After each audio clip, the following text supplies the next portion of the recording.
Good morning to all. Next क्या है? State and proof Thales theorem. Thales क्या है? मैथमेटिशियन का नाम, ठीक है। State and proof Thales theorem क्या लगा है? वेनर कमिंग सून, आ रहा है, जल्द आ रहा है, ठीक है।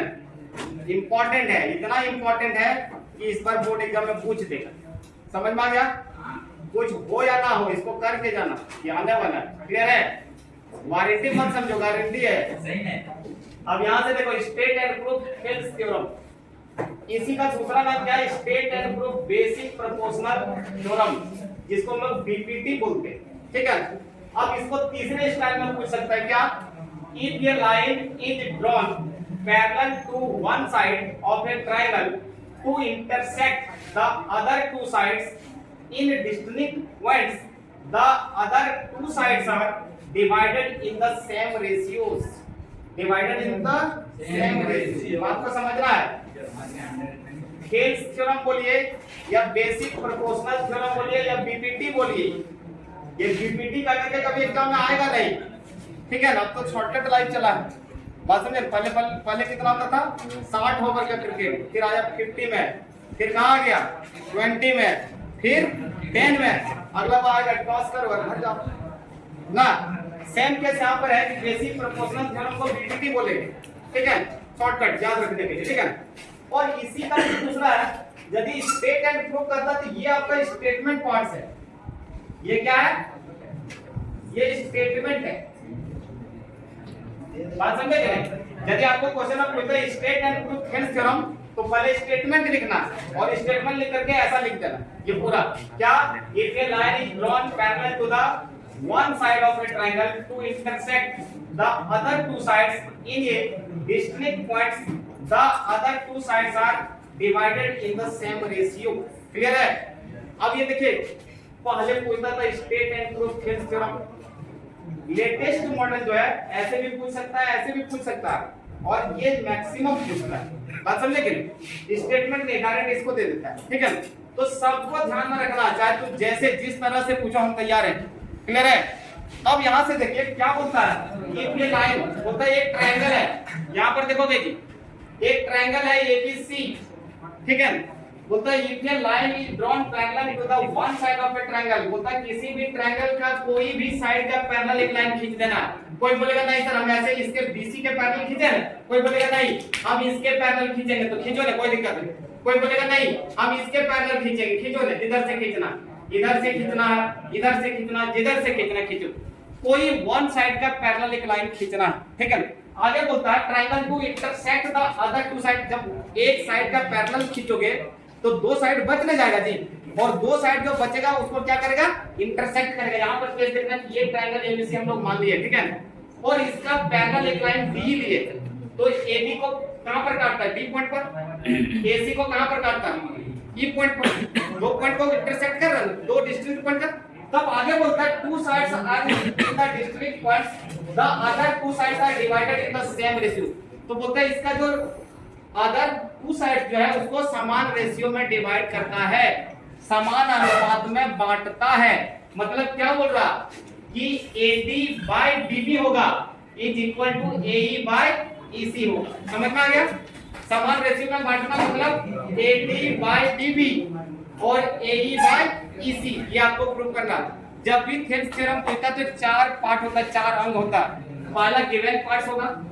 गिवन में क्या? सपोज ABC भी एक गिवन ट्रायंगल, हम लोग मान लें कि ABC एक दिया हुआ ट्रायंगल है, in which a line parallel to BC intersect the other two sides AB and AC at D and E respectively। मान लेते हैं कि ABC कोई ट्रायंगल है और BC के पैरेलल एक लाइन D खींचे जो AB को D पॉइंट पर काटती है और AE को E पॉइंट पर काटती है। क्लियर है? ये गिवन पार्ट क्लियर हो गया। गिवन के बाद हम लोग क्या लिखते हैं? टू प्रूव दैट, हम लोगों को प्रूव क्या करना है?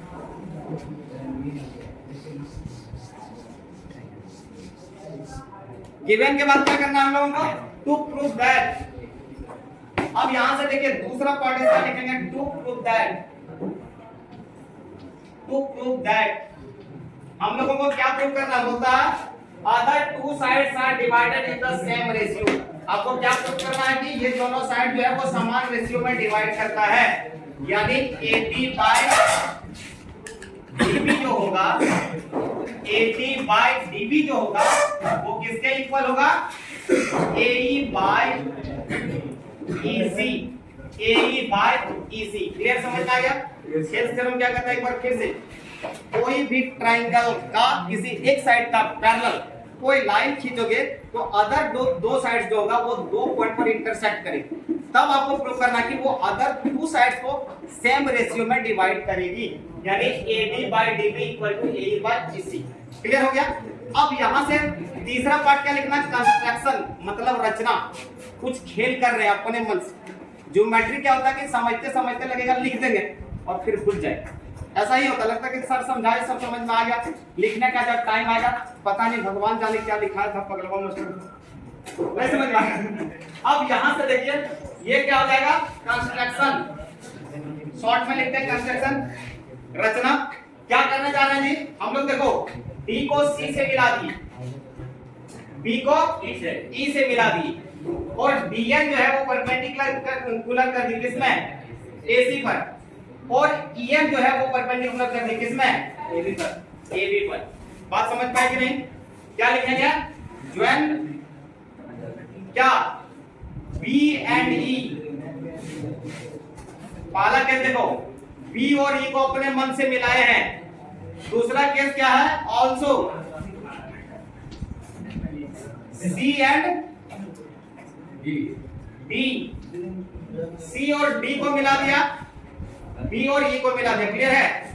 एंड नेक्स्ट क्या किया, ड्रॉ, हम लोग क्या खींचे हैं कि DN जो है वो परपेंडिकुलर है किस पर, AC पर। एक बार फिर से देखना कि DN जो है वो AC पर परपेंडिकुलर है, और EM जो है वो किस पर परपेंडिकुलर है, AB पर। क्लियर है? अभी तक कितना पार्ट्स लिखा है, पहला गिवन पार्ट्स, दूसरा टू प्रूव दैट, और तीसरा कंस्ट्रक्शन, और चौथा प्रूफ करने क्या जा रहा है, समझ पाए कि नहीं? एक बार फिर से इत्मीनान से देखना, कोई मां का लाल इसको रोकने वाला नहीं है, समझे कि नहीं? ये क्वेश्चन आएगा तो आएगा, क्लियर है? अब यहां से देखना है क्या कर दिए कि C को D से मिला दिए, B को E से मिला दिए, और EM perpendicular to AB, DN perpendicular to AC। Clear? समझ में आ गया? अब अगला पार्ट जो होगा वो क्या होगा, प्रूफ। नोट इट, पार्ट्स, पहला गिवन, दूसरा टू प्रूव दैट, तीसरा कंस्ट्रक्शन, और चौथा प्रूफ। प्रूफ क्या करना देखना इधर, हम लोगों को आना है AD बाय DB और AE बाय EC पर, कैसे आएगा देख लो, ठीक है? देखिए in triangle ADE, in triangle ADE, यहां से देखिए ट्रायंगल मेरे पास है AD और E, आराम से देखना है। एरिया ऑफ ट्रायंगल क्या होगा जी, area of triangle, Rohit stand up, area of triangle 1/2 sin theta, 1/2 Nayan Pratap, half r square into sin theta, हाँ वो था सेक्टर के फॉर्म में, सेट प्लेन वाला, half into base into height, half into base into height ना, सेट डाउन। अब यहां से देखिए एरिया ऑफ ट्रायंगल, यहां देखना है एरिया ऑफ ट्रायंगल, आराम से देखना है, ADE, देख लेना इधर। एरिया ऑफ ट्रायंगल क्या है, एक परपेंडिकुलर इधर से लगा है और एक परपेंडिकुलर इधर से लगा है, इधर से DN है और इधर से EM है। हम किसी एक का कंसीडर करने जा रहे हैं, बात तो सुनो पहले, हम किसी एक का कंसीडर करने जा रहे हैं, दोनों क्या है, परपेंडिकुलर है, दोनों दो केस में यूज करेंगे, ठीक है? देखिए जब DN यूज करेंगे तो ट्रायंगल किसको लेंगे, BDE, जब DN का यूज करेंगे तो ट्रायंगल किसको लेंगे, BDE।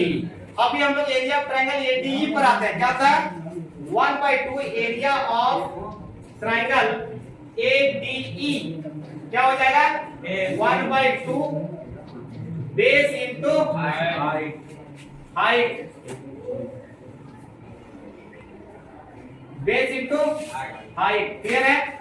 अब यहां से देखो एरिया ऑफ ट्रायंगल में 1/2 बेस का काम कौन करेगा, इधर देखो, ये ले रहे हम लोग बेस का काम कौन करेगा? ये एम है, ये जो पॉइंट है वो क्या है? एम है। यहां से देखो ये ट्रायंगल देखो, इसी को काट करके वहां पर ले गए, तो ये क्या हो जाएगा? 1/2 बेस, बेस क्या हो जाएगा? एडी। और हाइट क्या हो जाएगी? हाइट em है। इसको इक्वेशन नंबर 1 करके छोड़ देना है। पर फिर से समझ में आया कि नहीं? Area of triangle ADE 1/2 base into height. Clear है? अब यहां से फिर हम लोग लेते हैं एगेन ट्रायंगल BDE। अब ट्रायंगल BDE को देखना है। BDE दिख रहा है? ट्रायंगल किसको देख रहा है? BDE को। अब देखिए ऐसा बना हुआ है, इसको थोड़ा इधर दिखाते हैं।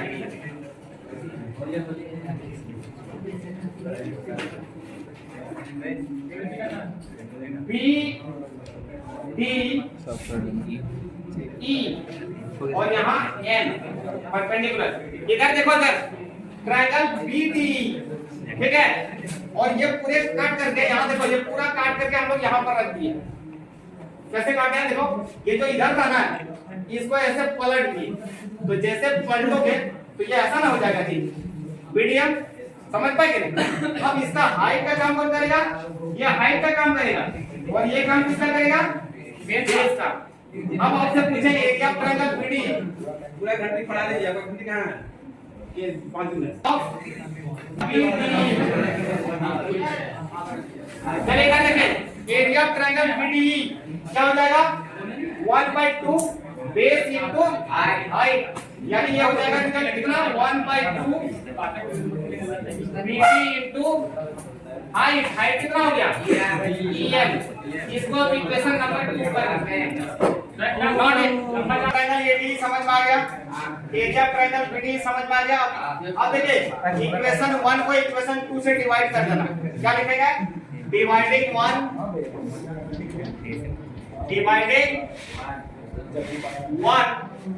by 2 we get। ज्यादा टेंशन नहीं लेना है, देखना है कि इक्वेशन नंबर 1 को डिवाइड कर रहे हैं किससे? इक्वेशन नंबर 2 से। तो लेफ्ट साइड क्या था? Area of triangle ADE, area of triangle ADE। और दूसरा इक्वेशन में क्या है? Area of triangle BDE। यही ना है? अब देखिए एरिया ऑफ ट्रायंगल ADE का वैल्यू कितना है? 1/2 AD इनटू क्या है? em। और दूसरा एरिया ऑफ ट्रायंगल BD का कितना है? एरिया ऑफ ट्रायंगल BD का 1/2 BD इनटू em। आ रहा समझ में? दोनों का एरिया को क्या करते हैं? इसको यहाँ लेफ्ट साइड से डिवाइड कर दिए, राइट साइड वाले को राइट साइड से डिवाइड कर दिए। जो मिल रहा है उसको निकल जाओ। 1/2 कैंसिल, 1/2 कैंसिल, और यहाँ पे देखो em और em कैंसिल होगा। क्या बच गया? AD by BD। इसको इक्वेशन नंबर 3 कर देना। यहाँ तक कोई प्रॉब्लम? इसको क्या कर देना? Equation number 3। Not it. Again triangle ADE, again triangle ADE। एक बार फिर से देखना, हम लोग एरिया ऑफ ट्रायंगल ADE लिए किस टर्म में? परपेंडिकुलर यूज किए थे हम लोग em। इस बार परपेंडिकुलर क्या यूज कर रहे हैं? DN। तो जब परपेंडिकुलर DN यूज करेंगे तो बेस क्या हो जाएगा? AE। अब इधर को देखना, इधर हम जैसे यहां से परपेंडिकुलर खींचे तो इससे रिलेटेड जो ट्रायंगल है उसका यूज करेंगे। किसका? CDE का। आराम से देखना, DN यूज कर रहे हैं किसका? एरिया ऑफ ट्रायंगल ADE निकालने के लिए, ठीक है? तो एरिया ऑफ ट्रायंगल जैसे ट्रायंगल ADE, हम लोग फिर से ट्रायंगल ADE में लेंगे तो क्या हो जाएगा? एरिया ऑफ ट्रायंगल ADE क्या हो जाएगा? 1/2 बेस इनटू हाइट। बेस क्या है? AE। और हाइट क्या हो जाएगा? DN हो जाएगा। हाइट क्या हो जाएगा? DN। इसको इक्वेशन नंबर 4 कर दी। ये क्या हो जाएगा इक्वेशन नंबर 4। फिर लिखो इन ट्रायंगल क्या CDE, in triangle CDE clear है। अब जैसे ट्रायंगल CDE में जाओगे तो क्या हो जाएगा एरिया ऑफ ट्रायंगल CDE। अब यहां से कट करके देखिए एरिया ऑफ ट्रायंगल CDE, इस ट्रायंगल को कट करके ये पूरे को कट कर दिए हैं जो कि यहां पर दिख रहा कि नहीं, देखो तो CDE और N यहां पर, यहां से देखो CDE और N इधर, ये परपेंडिकुलर है, ये C क्या है बेस है। अब जैसे हम लोग एरिया ऑफ ट्रायंगल CDE करेंगे तो क्या हो जाएगा 1/2 बेस के जगह पर क्या लिखेगा CE और हाइट के जगह पर DN। इसको कर देगा इक्वेशन नंबर कितना 5। अब यहां से देखना है इक्वेशन नंबर 4 और इक्वेशन नंबर 5 फिर से समझना है। हमने ट्रायंगल ADE को 2 बार उसका एरिया फाइंड किया, एक DN पर परपेंडिकुलर यूज करके और एक EM परपेंडिकुलर यूज करके, ठीक है। एक बार हम लोगों को लाना था AD/DB और इस बार लाना है AE/EC।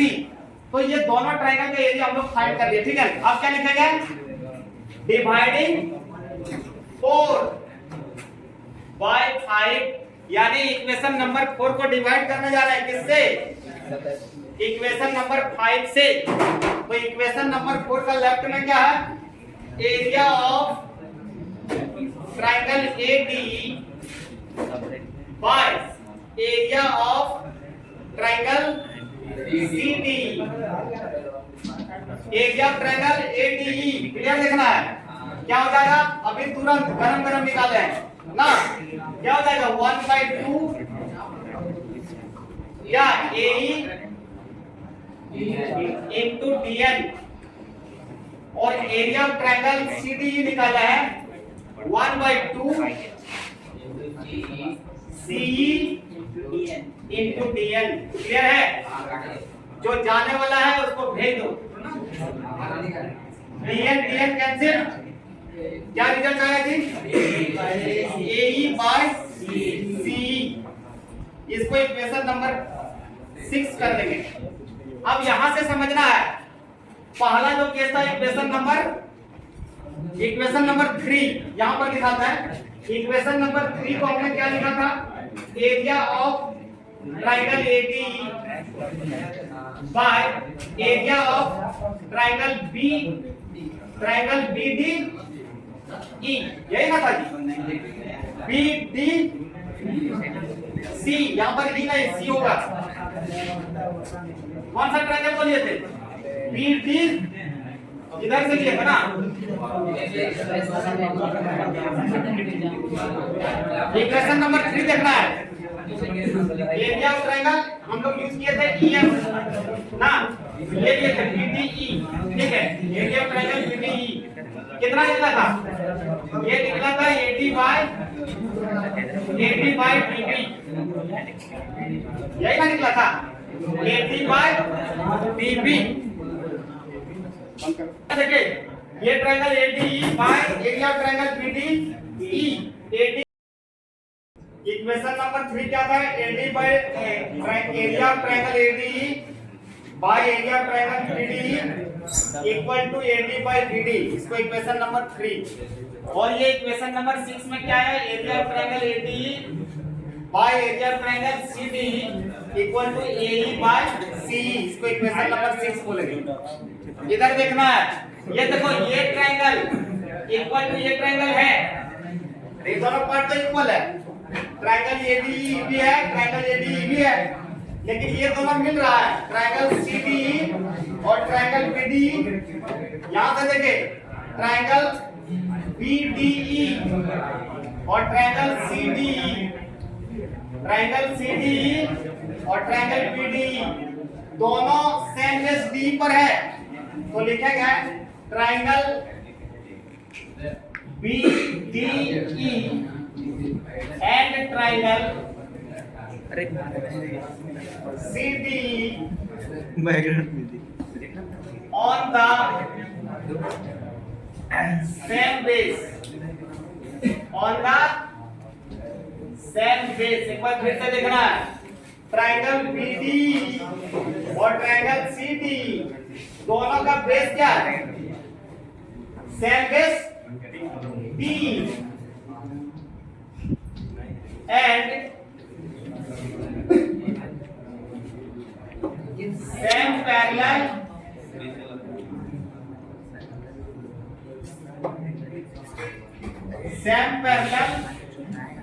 DE and BC और दोनों सेम पैरेलल में भी है क्या? DE और BC। समझ में आ गया? अब यहां से थोड़ा 9th क्लास थोड़ा सा याद कर लेना, क्या पढ़े थे वहां पर पता है? Mid point theorem. क्या पढ़े थे? मिड पॉइंट थ्योरम बोलता कोई दो ट्रायंगल यदि सेम बेस में है और सेम पैरेलल में है तो दोनों का एरिया सेम होता है ना। तो यहां से हम लोग लिख सकते हैं क्या? Area of triangle BD equal to area of triangle CD। अब क्या जरूरत पड़ा? इधर देखिए, यहां पर है area of triangle ADE, area of triangle CDE, यहां पर है एरिया ऑफ ट्रायंगल ADE और एरिया ऑफ ट्रायंगल BD। अब ये दोनों एरिया इक्वल हो गया, ये दोनों एरिया इक्वल हो गया तो हम लोग लिख सकते हैं कि इक्वेशन नंबर 3 और इक्वेशन नंबर 6, इक्वेशन नंबर 3 और इक्वेशन नंबर 6 सेम होगा। तो क्या लिखेंगे? फ्रॉम इक्वेशन फ्रॉम 3 एंड 6 क्या हो जाएगा? दोनों वैल्यू सेम हो जाएगा ना। अब इक्वेशन नंबर 3 से क्या है? AD by BD equal to equation number 6 से क्या है? AE by CE। क्या प्रूव करना था? क्या प्रूव करना था? प्रूव करना था AD by DB equal to AE by EC। This is the Thales theorem ना, this is the Thales theorem. समझ पाए कि नहीं? Yes sir. इसको बढ़िया से रेगुलर प्रैक्टिस करना, ठीक है? जितना प्रैक्टिस करोगे उतना आपके लिए भला है, ठीक है? नॉट